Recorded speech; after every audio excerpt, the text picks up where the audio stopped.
नमस्कार बहनों और भाइयों, भूगोल की ज्ञान सागर में आपका एक बार फिर से स्वागत है। हमारी जो ज्ञान सागर की यात्रा चली हुई थी वो ये थी कि स्थल जो रूप और वहां का जीवन वो क्या है। तो मैंने बताया था कि जो स्थल रूप होते हैं पृथ्वी पे वो तीन प्रकार के होते हैं: पर्वत, पठार और मैदान। पर्वत के बारे में बता चुका मैं कि पर्वत की क्या पहचान है, और पठार कैसे होते हैं ये भी मैंने बताया, और मैदान के बारे में मैं पहली वीडियो में इससे पहले मैं बता चुका हूं। अब जो मैं बताऊंगा कि स्थल रूप मैंने बताया तीन प्रकार के होते हैं, उसको श्रेणी में बांटा जाए तो एक पर्वत हो गया, एक पठार हो गया और एक मैदान हो गया।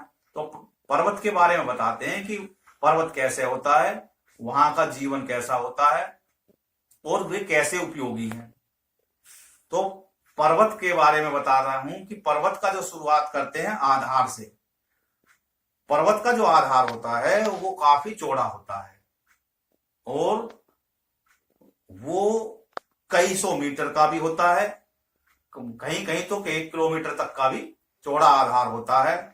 और उनकी श्रृंखलाएं होती हैं, वो श्रृंखलाएं कई किलोमीटर, 1000 भी हो सकती है, पूरे देश में से निकल के जा सकती है, 2 देशों में से निकल के जा सकती है, पूरे महाद्वीप में हो सकती है, यानी बड़ी श्रृंखलाएं होती है, इसलिए उनको श्रृंखला कहते हैं, पर्वतों की श्रृंखला। जैसे हिमालय पर्वत की श्रृंखला कई देश से होके गुजर रही है, ऐसे ही अन्य जो देश हैं, महाद्वीप हैं, उसमें भी श्रृंखला निकली हो, मैं उसको बाद में बताऊंगा।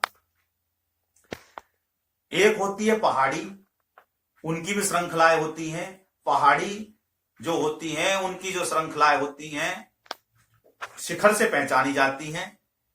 जो पर्वत होते हैं उनके शिखर संकरे होते हैं, उनकी चोटी पतली पतली होती है, और पहाड़ी जो होती हैं वे थोड़ी साइज में छोटी होती हैं और उनकी जो शिखर होते हैं वो गोलाकार होते हैं।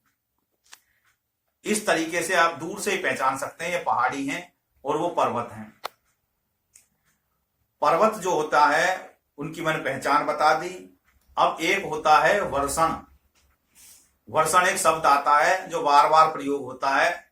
वर्षण में 3 बातें होती हैं: वर्षा, ओले और हिमपात। जो मैदानी एरिया होते हैं उनमें ज्यादातर वर्षा होती है और ओले पड़ते हैं, लेकिन जो पर्वतीय एरिया होता है, क्षेत्र होता है, वहां पे ओले कम पड़ते हैं और या तो गर्मियों के दिनों में वर्षा होती है या फिर सर्दियों में वहां पे वर्षा की बजाय हिमपात होता है। वो जो हिमपात होता है वो सारे पर्वत को, पेड़ों को, वहां को, सबको ढक लेता है और एक मखमली चद्दर सी सफेद रंग की वहां पे फैल जाती है।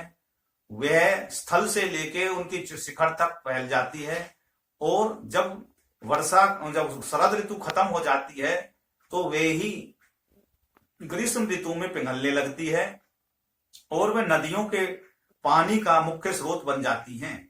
इसलिए जो नदी होती हैं वो सदा नीरा कहलाती हैं। वहां की जो नदी होती हैं 2 प्रकार की होती हैं। पहाड़ी जो नदियां होती हैं, एक तो बरसाती नदी होती हैं और एक होती है सदा नीरा। जो जिस पहाड़ पे बर्फ रहती है वे वहां से जो नदियां निकलती हैं वो 12 मासी होती हैं। तो पहाड़ों में और भी 2 बातें होती हैं, एक तो होती है श्रृंखला और एक होती है घाटी।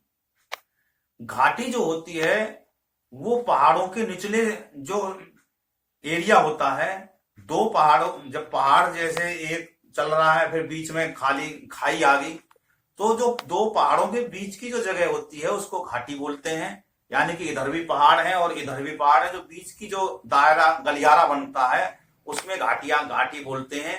वो जो घाटी होती है उसमें ज्यादातर पानी बहता रहता है, नदी निकलती रहती है, और उसका जो मैदानी एरिया उसमें थोड़ा सा बनता है, उसमें खेती और जो घास वगैरह उगती है, निकलने के लिए भी उसमें इस्तेमाल कर लेते हैं उसको।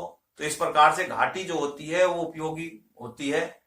और एक होती है श्रृंखलाएं। तो श्रृंखलाएं मैंने बताया कि बहुत लंबे होते हैं, तो विश्व में जो पहाड़ हैं उनकी कुछ श्रृंखलाएं हैं, उनके बारे में मैं बता दूं।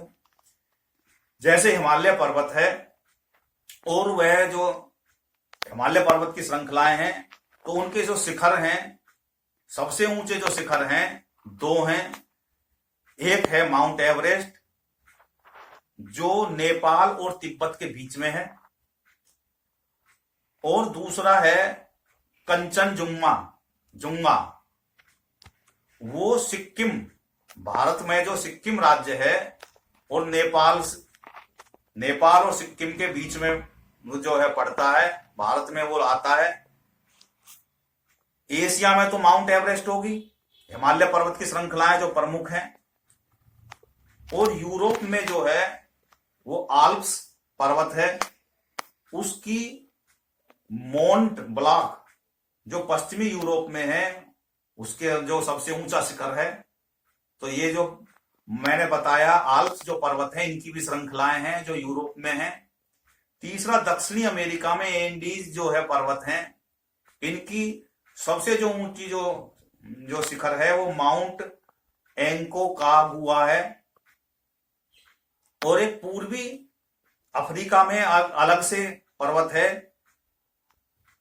जिसका कोई जो है यानी कि एक अलग ही है, श्रृंखला से बिल्कुल अलग पर्वत है, उसको पृथक पर्वत कहते हैं, माउंट किलिमंजारो उसकी सबसे ऊंची शिखर है।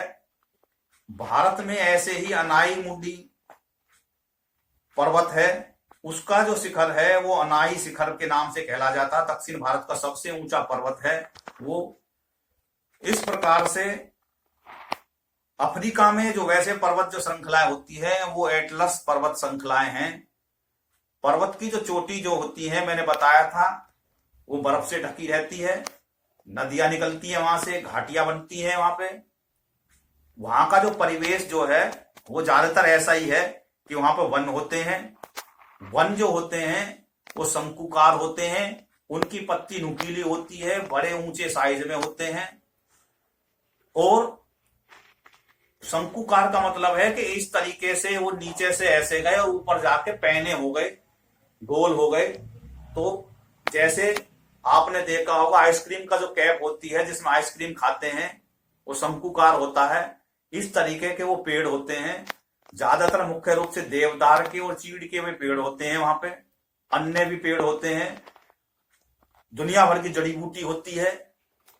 और खाली जो जगह जैसे ढाल, पर्वत की जो ढाल आती हैं उनको सीढ़ी नुमा क्यारी बनाई जाती है और उस पर खेती भी करी जाती है। पानी रोका जाता है ढाल नुमा में और खेती करी जाती है। वैसे पहाड़ी एरिया में मुख्य रूप से जो खेती होती है वो मतलब पशुपालन ज्यादा करते हैं, खेती की बजाय पशुपालन पर ज्यादा ध्यान देते हैं, क्योंकि वहां घास, पशुओं के लिए चारा काफी प्रचुर मात्रा में मिलता है, पानी की भी वहां पे पूरी तरीके से वो होती है, और जड़ी बूटी। और इसके भी अलावा क्योंकि वहां बड़े मनोरम दृश्य होते हैं, देखने में लोगों के बड़े आकर्षित होते हैं, तो पर्यटन जो होता है वहां का मुख्य व्यवसाय पर्यटन होता है। इसलिए लोग वहां आकर्षित होकर चले जाते हैं।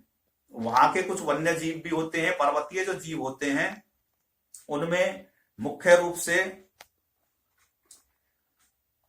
बाज होता है, घुमंतु बाज बोलते हैं, पेरिब्रिन फाल्क्स नाम से, हिमालयी तहर के नाम से बकरी होती है, पहाड़ी खरगोश होते हैं, गोल्डन ईगल होता है, और कनेडियन लिंक्स बिल्ली होती है, याक होता है, आईबैक्स नाम से पहाड़ी भेड़ होती है, ग्रे फॉक्स होती है, तेंदुआ होता है और भालू होते हैं। ये इस प्रकार के वहां के वन्य जीव होते हैं।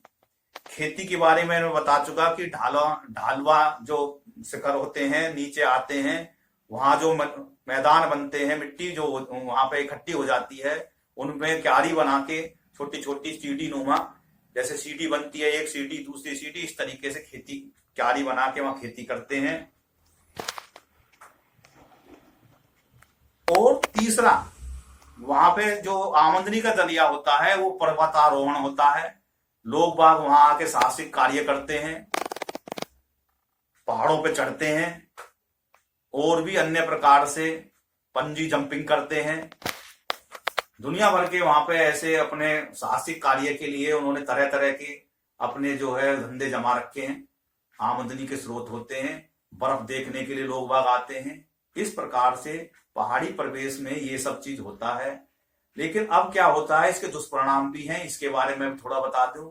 जब वहां पे तादाद से ज्यादा, क्योंकि ये शांत एरिया है, प्रकृति का एक अनुपम केंद्र है, जब वहां पे ज्यादा मात्रा में एक साथ लोग आ जाते हैं तो वहां का जो वातावरण है वो गर्म हो जाता है। इसके दुष्परिणाम ये होते हैं कि वहां पे बारिश एक साथ हो जाती है और वहां पे भूस्खलन होने लगते, यानी कि 3 आफत वहां पे आती हैं। एक तो लैंडस्लाइड होती है। उसमें लैंडस्लाइड में क्या होता है कि जैसे कोई पहाड़ पे कोई जानवर गया निकल के, एक पत्थर गिरा, एक पत्थर से टकरा के दूसरा पत्थर, तीसरा पत्थर, चौथा पत्थर, और बड़े बड़े पत्थर जो ऊपर से ढलकने चालू हो जाते हैं, उसको लैंडस्लाइड बोलते हैं। भूस्खलन इसको बोलते हैं। एक वहां पे बादल फटते हैं। बादल फटने का मुख्य कारण वहां पे पर्यावरण का असंतुलन है। एक साथ गर्मी का बढ़ जाना, पर्यटक एक साथ भारी मात्रा में पहुंच जाते हैं और वहां का जो वातावरण है उसको सहन नहीं कर पाता, तो एक साथ बारिश बहुत तेज होती है, मूसलाधार बारिश होती है और ये ऐसा लगता है जैसे बादल के बादल बड़े मोटी मोटे धार टूट के गिर रही है। बादल फटना तो उसको बोलते हैं। वो एक साथ ऊपर से ढाल से पानी की गाद को भा के आते हैं और जो कुछ भी उनके सामने आता है उनको रोनते हुए चले जाते हैं, बर्बाद हो जाते हैं, मकान ताश के पत्तों की तरह ढह जाते हैं। ये सब वहां पे पर्यावरण का डिसबैलेंस होने से होता है। और तीसरा होता है बाढ़। वहां पे एक साथ बरसात का पानी आता है, ऊपर की नदियों, ऊपर से पहाड़ों से पानी एक साथ बरसता है, वो बहता है और नीचे जो है वो नदी के जो है, क्योंकि नदी का, शहरों में क्या हो रहा है कि नदी के जो एरिया है उनको जो है रोक के वहां पे कोई होटल बना लेता है, कोई कुछ बनाता है, कुछ घर बना लेता है लोगों को, पर्यटकों को रोकने के लिए। तो इस वजह से वहां पे सफोकेशन हो जाता है पानी का रास्ता, पानी अपना रास्ता बनाने के लिए वहां बाढ़ आ जाती है। तो ये भी आपदा वहां पे होती है। तो ये सब जो है, हम वहां पे जाएं लेकिन इस प्रकार से जाएं, मौज मस्ती भी करें, लेकिन जो है एक साथ तादाद से ज्यादा मात्रा में जो है एक ही जगह पे पर्यटक पहुंच जाएंगे, तो ये भी हमें रखना चाहिए। और वहां ये कचरा फैलाते हैं, गंदगी करते हैं, उससे वहां का प्रदूषण भी होता है। तो इस वजह से ये समस्याएं वहां के जीवन में आती है। तो ये मैंने जो है ज्यादातर पूरा कंप्लीट कर दिया कि पहाड़ी क्या होता है उसका। और जो है भारत में 2 प्रमुख पर्वतारोही जो महिला हैं वो हुई हैं। एक बछेंद्री पाल जो 1984 में माउंट एवरेस्ट में चढ़ गई थी और उसकी इन उपलब्धियों पे उस समय उनको पद्मश्री का पुरस्कार दिया गया था। उसके बाद में 2019 में उनको पद्म भूषण से सम्मानित करा गया। बाद में अरुणिमा सिन्हा नाम से एक और महिला, भारत की जो महिला थी, वो 31 साल की उम्र में उनके पैरों की दुर्घटना हो गई, जिनके उन्होंने पैर खो दिया एक। उसके बावजूद में वे बछेंद्री पाल से जो है वो काफी प्रभावित हुई और उनके संपर्क में आई, उन्होंने उनसे ट्रेनिंग ली और उन्होंने तो बहुत ही बड़ा कारनामा करके दिखाया। उन्होंने माउंट एवरेस्ट को ही नहीं छुआ, संसार के जितने भी ऊंचे ऊंचे पर्वत शिखर हैं उन्होंने सब पे चढ़ के दिखाया। उसकी इन उपलब्धियों पे 2013 में उन्होंने परीक्षण पर्वत पे चढ़ी थी, माउंट एवरेस्ट पे, और 2015 में अंटार्कटिक जो पर्वत है, महाद्वीप है, अंटार्कटिक महाद्वीप, वहां के पर्वत शिखरों को उन्होंने जब पार करा, क्योंकि वहां तो बर्फ पड़ी रहती है, उस उपलब्धि पे उनको जो है 2015 में पद्मश्री का पुरस्कार उन्हें मिला है। तो ये 2 महिला जो पर्वतारोही ही, उनके बारे में मैंने बताया। वैसे तो और भी पर्वतारोही हुए हैं, उनके हम चर्चा नहीं कर रहे। इस प्रकार से मैंने पर्वत कैसे होते हैं, वहां का जीवन कैसा होता है, कैसे वहां पे जो है लोग जो है व्यवसाय चलाते हैं, किस प्रकार से वहां आफत आती है और कैसे उस आफत से निकलते हैं। वहां के लोग बड़े बहादुर होते हैं, वो जीवन में इस प्रकार से उन्होंने ढाल रखा है अपना जीवन कि भाई पहाड़ की चढ़ाई भी चढ़ते हैं और वहां के कष्ट भी झेलते हैं और लोगों को मनोरंजन के लिए साधन भी उपलब्ध कराते हैं। इस प्रकार से मैंने अपना ये टॉपिक यहाँ पे खत्म करा। अगला जो मेरा विषय होगा वो पठार होगा, और पठार में क्या होता है, इसलिए आप मेरे वीडियो को ध्यान से देखें, लाइक करें, और कोई दिक्कत आई हो तो मुझसे बताएं, कमेंट में बताएं, मैं उसका निराकरण करूंगा। बहुत बहुत धन्यवाद। जय हिंद, जय भारत, भारत माता की जय।